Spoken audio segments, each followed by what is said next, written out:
Hello everyone. In the latest episode, we witnessed an epic moment in French history that forever changed the fate of medieval Europe. Clovis's victory at Tolbiac unified the Franks. His crown became the symbol of a new Christian kingdom, but the greatest medieval revolution wouldn't come from a throne. While kings waged wars for territory, a man who wore neither sword nor crown was about to change everything. His name, Saint Benedict of Nursia. In the last episode, we saw the conversion of a kingdom by force. Link here and playlist in the description. Today, we'll see the conversion of a continent by faith. The year is 529 AD. Europe was crumbling into war and chaos, and in the silence of a monastery, a simple set of rules would save knowledge, reform spirituality, and shape the West. How can silent choices change the course of history? Welcome to the Fall of Thrones. The journey toward true medieval power begins now. Subscribe to the channel and activate the bell so you don't miss any of these journeys.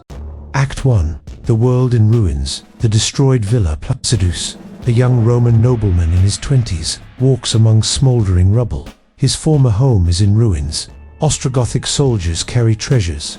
Rome is dead. Boy, your emperor no longer exists, shouts an Ostrogothic soldier. Placidus holds a burned manuscript, remnants of his father's library. In one night, I lost everything. Family, home, future. What remained of the great Roman Empire?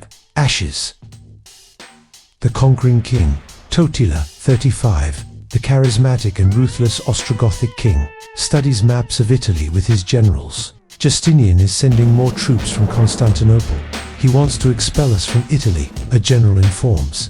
Let them come. Rome was rotten from the inside. We only tore down what was already dead. We will build something new, stronger, Totila replies. He points to Monte Cassino on the map.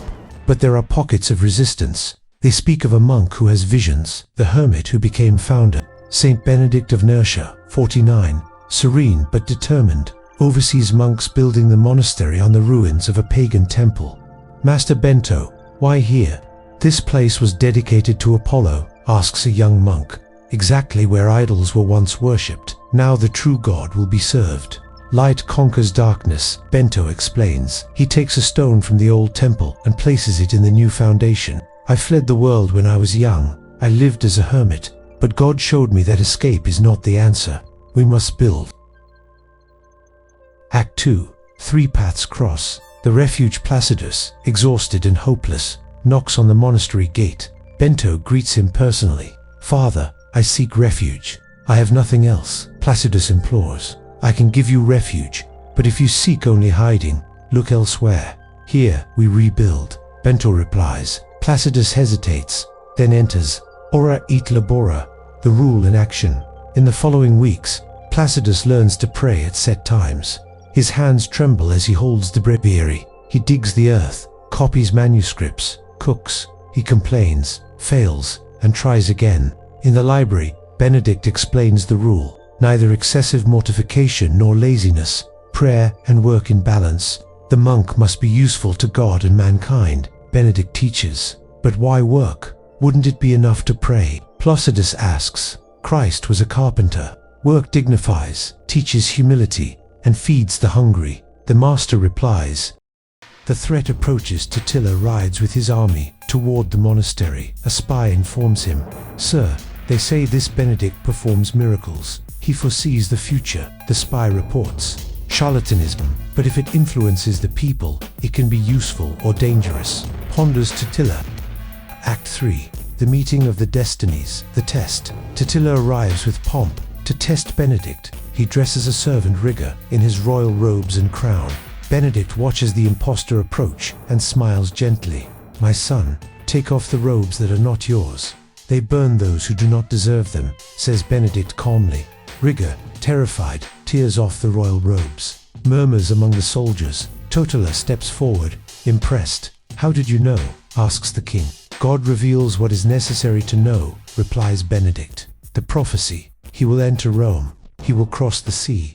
He will reign for 9 years. In the 10th, he will be called by God, prophesies Benedict. The conquering king feels the weight of destiny for the first time.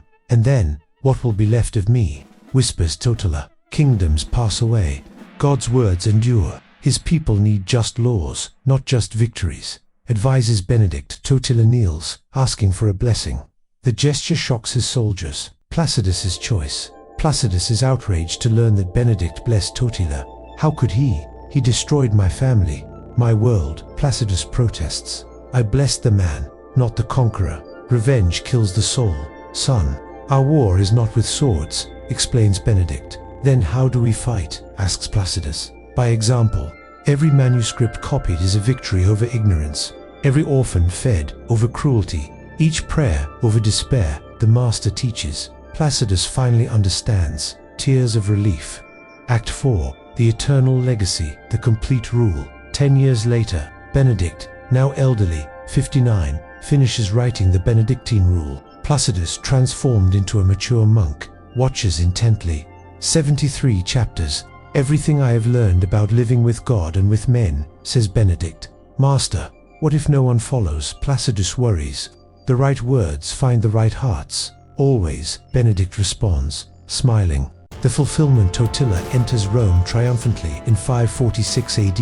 He crosses the sea to Sicily in 549 AD. He dies in battle in 552 AD, exactly 9 years after the prophecy. Every word of Benedict came true, but Totila left more just laws, perhaps echoing the monk's advice. Final scene. Monasticism spreads. Benedictine monasteries sprang up throughout Europe, France, Germany, England.